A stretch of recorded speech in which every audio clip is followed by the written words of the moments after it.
Hi, it's Dr. Marino. Almeryerda's 2000 Hamlet is very different from the other two Hamlets we've seen, and I think that's pretty obvious. First of all, if Branagh is the maximum Hamlet and it's 4 hours long, this is the shortest Hamlet you'll see. It's an almost ridiculous hour and 46 minutes. Not because it's ridiculous to have a movie an hour and 46 minutes long, but because we've taken Shakespeare's longest play and cut it down to about 45 minutes less than even Olivier had, and Olivier cut hard. So we've cut it down to almost nothing. This is a Hamlet that thinks most of all in terms of film itself. One of the things I would like to mention, and it's very important about Hamlet as a play, is what's called meta-theatricality. Hamlet is a play that is about plays themselves, where the characters talk about what it's like to be an actor, that thinks through the world in terms of theater, which is one of the reasons the visiting players and the play within a play are kind of so psychologically central. Look, this is one of the famous plays of, the most famous play in English literature. In the middle of it, the lead character stops and gives other characters acting advice. And if you're ever going to take acting advice, take it from the guy who created the role of Hamlet. How do you do them? Both Branagh and Olivier are clearly very interested in the play within a play. They should be. After all, they're stage actors as well as film directors. And they're interested in filming the play inside the kind of diegetic world that they've created for Hamlet. Almeryerda is interested in changing the meta theater to meta cinema. So it becomes, instead of Hamlet being a play that in some ways is about thinking through what plays are like, what theater is, Almeryerda's Hamlet becomes a film that's about thinking through film. Some of this is very obvious. Right from the beginning, we see Hamlet talking to himself. Again, notice again, we've moved text. We've moved text that we're going to repeat later and moved it to the front. And it's not the same choice of text that Olivier used. It's another chunk from the middle of the play that gets put up front as a kind of motto or epigram for the whole thing. We see that on camera. We see Hamlet using his video camera. And of course, famously, the play within a play becomes the film within the film instead of the play within the play of the film. Sure, everybody notices that. You've noticed that. You'll notice when Hamlet, at the end, in this Hamlet, spoilers, he does, when he sees his life flash before his eyes, he sees it in video terms. He sees all the people he's loved, lost, killed. And he sees them in grainy black and white video. That's the last moment before Hamlet kind of, what would he say? Shuffles off this mortal coil. But it goes even deeper than that. This movie is totally about visual images. It's especially about framing. Look at all the times in this movie you see things either in a mirror or a frame through a window, somehow framed the way directors and cinematographers frame at one shot. Also notice the number of times we see things through something. One of the very earliest establishing shots that tells us New York City, we're looking through the moonroof of a limo, that kind of rectangular thing, up at the lights of New York City, up at the towers. But what are we doing? We're looking at the world through that frame, the same way the movies, TV, video on your iPad, what have you, shows it through a frame. One of the ways film is not like real life is it's flat even in 3D, but even in 3D, it's not around you. And most importantly, you're seeing it in a box, you're seeing a kind of rectangle.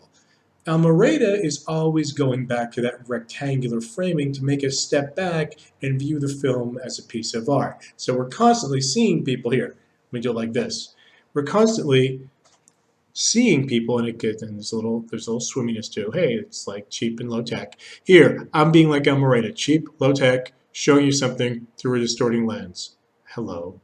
Shall I do the rest of the video like this? I'll stop now. And now you've all seen how bad my prescription is.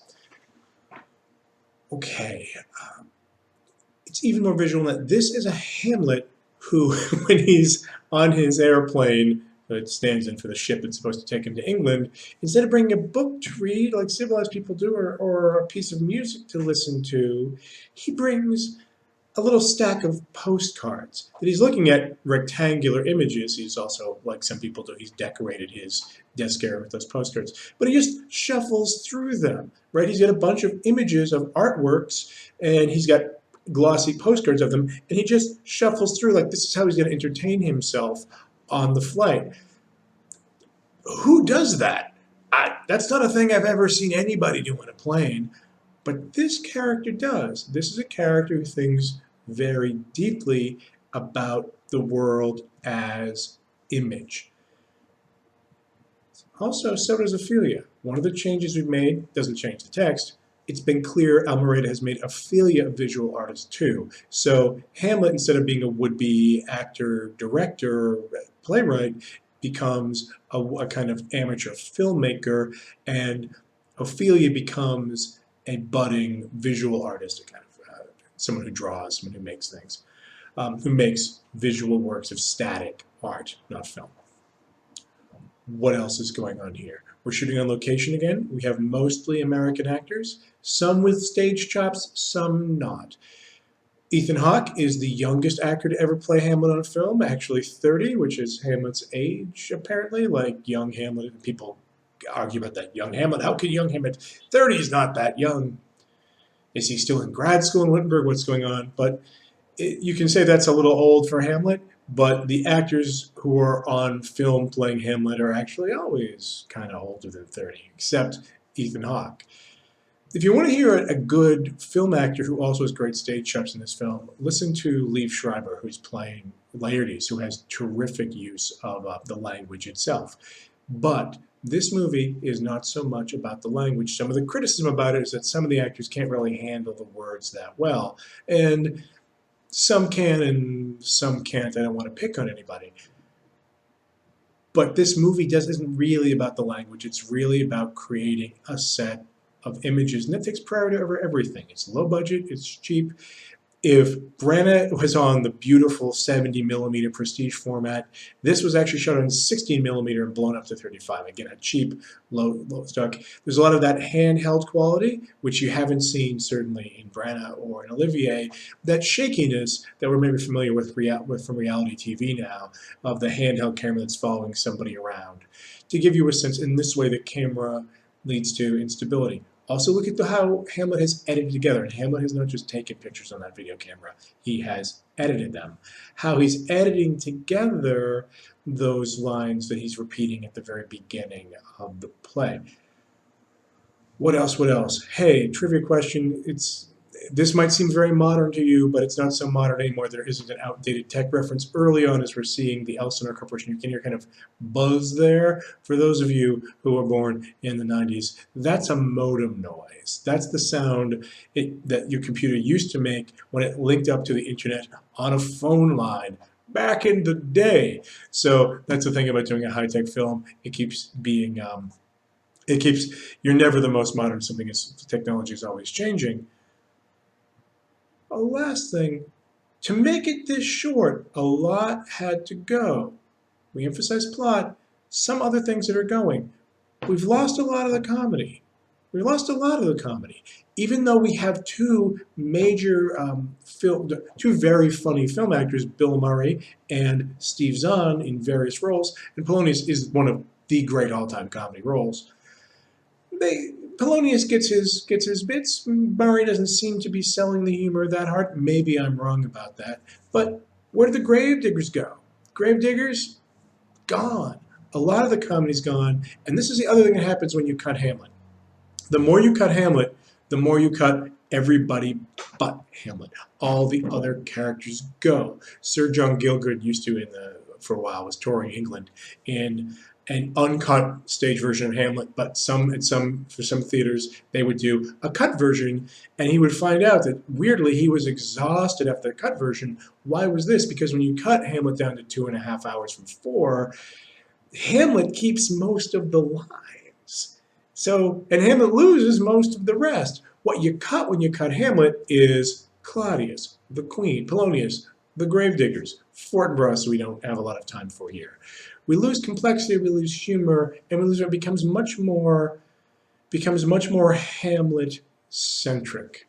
And I would say, before I sign off on this low tech video about the low tech, or artfully pretending to be low tech movie, my favorite moment in the Almeryerda Hamlet is a throwaway. We've said it weirdly at Halloween. We've said it for whatever reason around Halloween.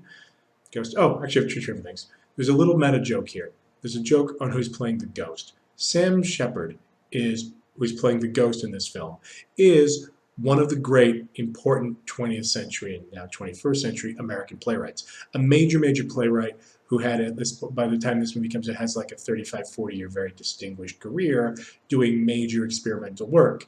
The joke there is there's an old tradition. What do I mean by tradition? I mean a 300-year-old rumor that the ghost was originally played by Shakespeare himself. Shakespeare was actually an actor. He actually did take parts in a bunch of his own plays. We don't know for sure any of these roles.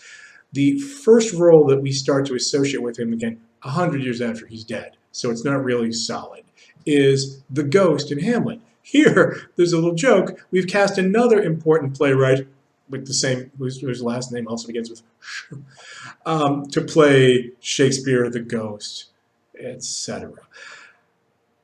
Last thing, speaking of ghosts, my favorite moment is there's a moment when after the king has kind of hustled Hamlet into a car and is walking back into the Elsinore building, where he's walking by a little kid in a kind of crude Halloween costume as a ghost. A kid wearing a sheet to be a ghost comes by and kind of goes ooh at him, and Kyle MacLachlan as again kind of looks at him and keeps going.